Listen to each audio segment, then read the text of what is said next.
Oke lah Kima, welcome back di channel Vijinti.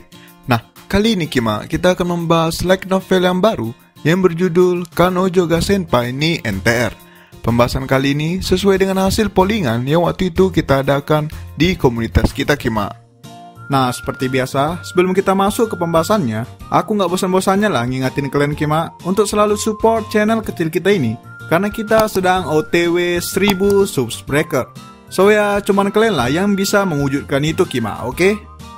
Oh iya, jangan lupa juga untuk mampir ke akun Instagram kami, karena di situ kami ada posting mengenai fakta-fakta menarik anime dan juga beberapa fan service tentunya. Penasaran kan? Langsung gas saja Kima makannya, oke? Baiklah, sekarang kita masuk ke sinopsis singkatnya dulu. Dimulai dari MC kita yang bernama Yu Isiki, yang dimana pacarnya yaitu Karen Mitsumoto telah berselingkuh dengan senpainya yaitu Tetsuya Kamukura. Nah, karena Isiki tidak terima dengan perlakuan pacarnya tersebut, Isiki pun mencoba untuk membalas perbuatan Karen dengan berselingkuh dengan pacarnya si senpainya yaitu Shitoko Sakurajima. Yang dimana Kima, Shitoko ini merupakan gadis yang paling cantik di sekolah ataupun di kampus mereka sekarang. Oke lah Kima, itulah sinopsis singkatnya. Sekarang kita langsung gas ke pembahasannya. Baiklah, di suatu malam, Isiki dan Karen sedang berada di Love Hotel. Ya, seperti pasangan pada umumnya lah, kalian udah tahu lah mereka mau ngapain kalau udah ke hotel ya kan? Nah, saat Karen sedang mandi, di situ Isiki tidak sengaja mengecek handphonenya si Karen dan mengetahui fakta bahwa Karen telah berselingkuh dengan senpainya yang satu jurusannya yaitu si Kamukura tadi. Nah, di situ Isiki juga melihat histori percakapan mereka dan mengetahui bahwa Karen dan Kamukura sudah berhubungan badan minimal seminggu sekali. Dan yang paling parahnya nih Kima, di akhir percakapan mereka, si Kamukura ini sempat bertanya kepada Karen apakah lebih nikmat melakukannya dengan dirinya ketimbang dengan pacarnya Isiki. Ya, kalian tahu lah kayak adegan-adegan NTR gitu. Ya, kalian pasti udah tahu lah, oke? Nah, karena sudah tidak tahan lagi, Isiki pun berhenti membaca history chat mereka dan bergegas keluar dari hotel meninggalkan Karen yang tengah mandi. Di situ, Isiki hanya memberikan pesan kepada Karen kalau sedang ada urusan sehingga harus pulang duluan. Nah, alasan si Isiki ini tidak marah dan tidak mempergoki si Karen karena ia tidak tahu lagi bagaimana harus berhadapan dengan Karen setelah ia mengetahui fakta tersebut. Isiki tidak tahu harus memasang wajah dan sikap seperti apa dengan Karen saat keluar dari kamar mandi nantinya. Itulah sebabnya Isiki memutuskan untuk pergi dan meninggalkan Karen di hotel. Nah, saat setelah keluar dari hotel, Isiki pergi ke tepi sungai untuk merenungkan nasibnya. Ia heran mengapa hal itu bisa terjadi pada dirinya. Nah, Isiki di situ bertanya-tanya apakah itu murni kesalahan dari Karen karena berselingkuh atau murni kesalahan dirinya karena membuat Karen tidak nyaman dan akhirnya berselingkuh. Pikiran Isiki terus dibayang-bayangi pertanyaan tersebut. Nah, tiba-tiba nih Kima, Isiki teringat dengan pacar dari senpainya yang berselingkuh dengan Karen tadi, yaitu si Sakurajima Touko. Touko merupakan gadis yang Isiki kagumi, karena Touko sangat cantik, elegan, dan juga cerdas. Touko juga disebut sebagai Dewi Perpustakaan, karena ia bisa menghabiskan waktu berjam-jam di perpustakaan. Di situ Isiki tiba-tiba merasa kalau ia harus membalas semua perbuatan Karen dan Kamukura. Isiki lebih memilih cara berselingkuh untuk membalas mereka daripada mempergoki mereka. Isiki pun seketika langsung mencoba untuk menghubungi Touko. Nah, sebelumnya nih Kima, si Isiki, si Kamukura, dan si Touko ini dulunya mereka bertiga ialah satu sekolah, dan sekarang mereka juga satu universitas dan bahkan satu jurusan. Dan bahkan juga mereka satu perkumpulan di kampus mereka. Jadi bisa dibilang mereka bertiga ini udah saling kenal lah sebelumnya, termasuk si Karen. Nah, si Karen juga satu kampus sama mereka sekarang. Jadi bisa dibilang mereka berempat ini satu circle lah kalau di kampus. Nah, itulah yang menjelaskan mengapa si Isiki ini bisa mempunyai kontak dari si Touko. Oke, lanjut. Isiki pun langsung menghubungi Touko dan langsung berkata kalau ia ingin berselingkuh dengan Touko. Isiki langsung to the point nih Kima, kalau ia ingin berhubungan badan dengan Touko. Isiki pun langsung menjelaskan kalau pacar mereka berdua yaitu Karen dan Kamukura sudah berselingkuh. Isiki berkata kalau dirinya dan juga Toko punya hak untuk berselingkuh demi membalas pasangan mereka. Mendengar pengakuan dari Isiki, Toko di situ langsung sadar kalau Isiki bukanlah orang yang berkata demikian jika bukan karena suatu alasan. Toko dengan tenang namun diiringi rasa sedikit khawatir, langsung mencoba memastikan kebenaran tersebut dari Isiki. Isiki kemudian menjawab sambil menangis terseduh-seduh kalau itu semua benar adanya. Dan ia sendiri juga berharap kalau itu semua tidak nyata. Namun faktanya, Karen dan Kamukura memang sudah berselingkuh karena Isiki melihat langsung buktinya. Nah, mendengar itu, Toko pun mencoba menenangkan Isiki dan berniat untuk menjumpainya besok untuk menyelesaikan semuanya.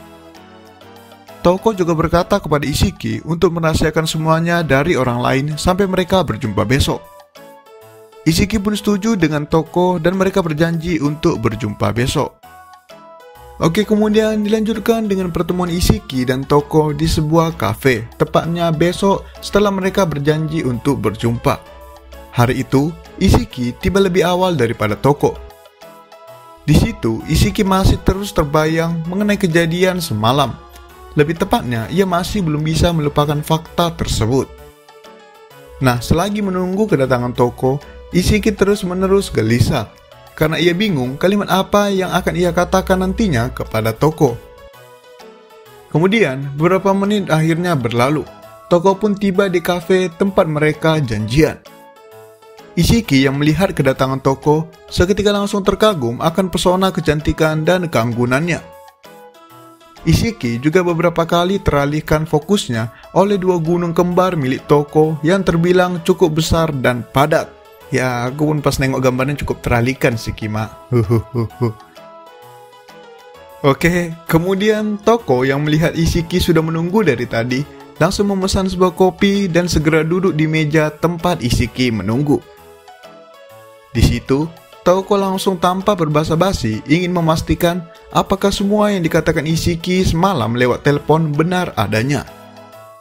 Toko langsung meminta semua bukti yang dimiliki oleh Isiki.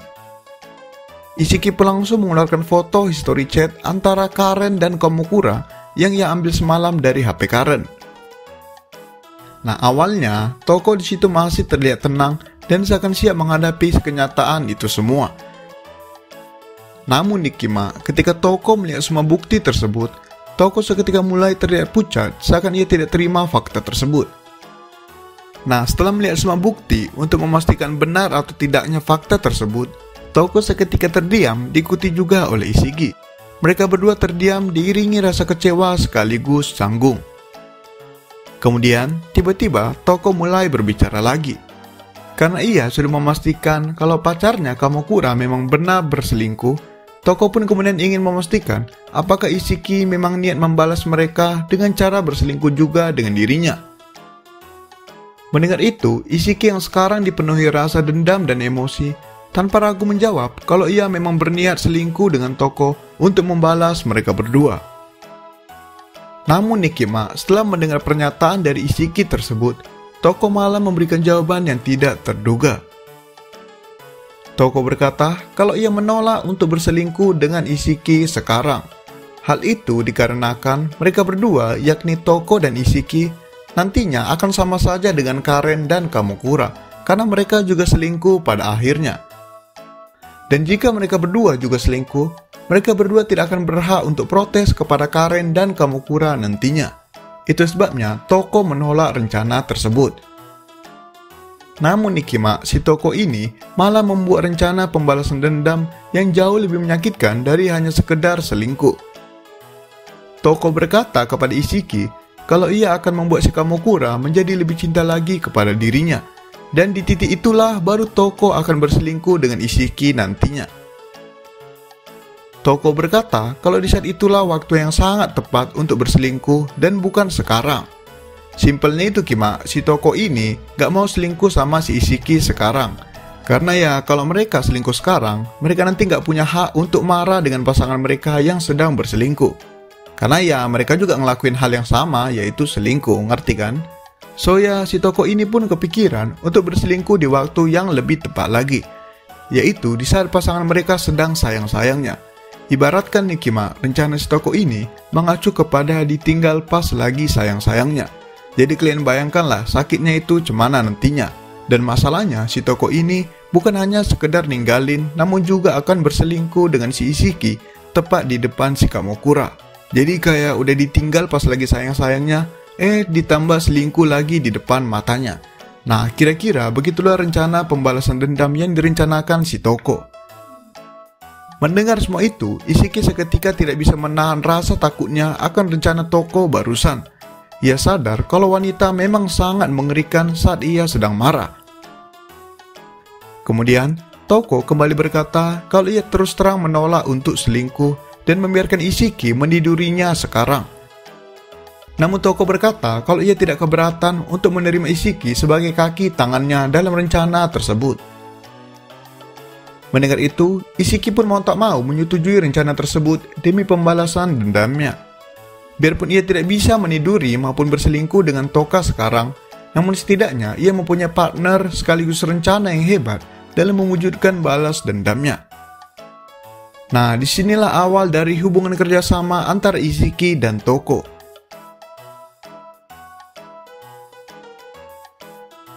Kalau menurutku ya Kima, alasan si Toko ini nggak mau membalas Kamokura dengan cara berselingkuh juga, mungkin salah satu alasannya ya karena si Toko ini masih mau memastikan dengan matanya sendiri apakah pacarnya memang selingkuh dari dirinya. Dalam artian Kima, menurutku ya, si Toko ini masih ada sedikit rasa percayalah sama si Kamokura pacarnya. Nah, di sisi lain, si Isiki ini memang udah betul-betul kayak muak lah, karena selama ini pacarnya yaitu si Karen Lonet ini Kima, ternyata menggunakan topeng imutnya agar bisa berselingkuh di belakang si Isiki. Jadi simpelnya itu Kima, si Toko masih punya sedikit kepercayaan sama si Kamokura. Sedangkan Isiki betul-betul kayak udah jijik lah sama si Lonet Karen. Oke, ngerti kan? Nah, pertanyaanku sekarang Kima, yaitu apakah nanti si Toko akan berubah pikiran dan membatalkan rencana balas dendamnya, atau malah ia semakin semangat dalam balas dendam karena nantinya akan ada bukti-bukti yang lebih kuat lagi yang dilihat langsung oleh Toko. Nah, selain dari itu, kalian pasti penasaran lah apa aja yang nanti terjadi antara hubungan kerjasama Isiki dan Toko. Ya logika aja lah Kima, gak mungkin kan gak tumbuh benih-benih cinta itu ya kan. So ya, tentunya akan kita lanjut di video selanjutnya nanti. Karena di video ini, aku mau fokus bahas perkenalan karakter dan masalahnya dulu Kima. Nah, di video selanjutnya, kita akan masuk ke part yang terpenting, yaitu proses penyelidikan dan pencarian bukti lebih lanjut. Nah, setelah proses penyelidikan dan mendapatkan bukti, baru nanti kita masuk ke klimaks akhirnya, yaitu malam puncaknya. Ya, disitulah nanti mungkin si Toko sama si Isiki ini membeberkan semua rencana selingkuh dari pacarnya masing-masing. Ya, masih lama sih, cuman ya udahlah, nggak salah kita nunggu kan, oke? Baiklah, sekian video kali ini. Jangan lupa like, komen, subscribe, and goodbye Kima.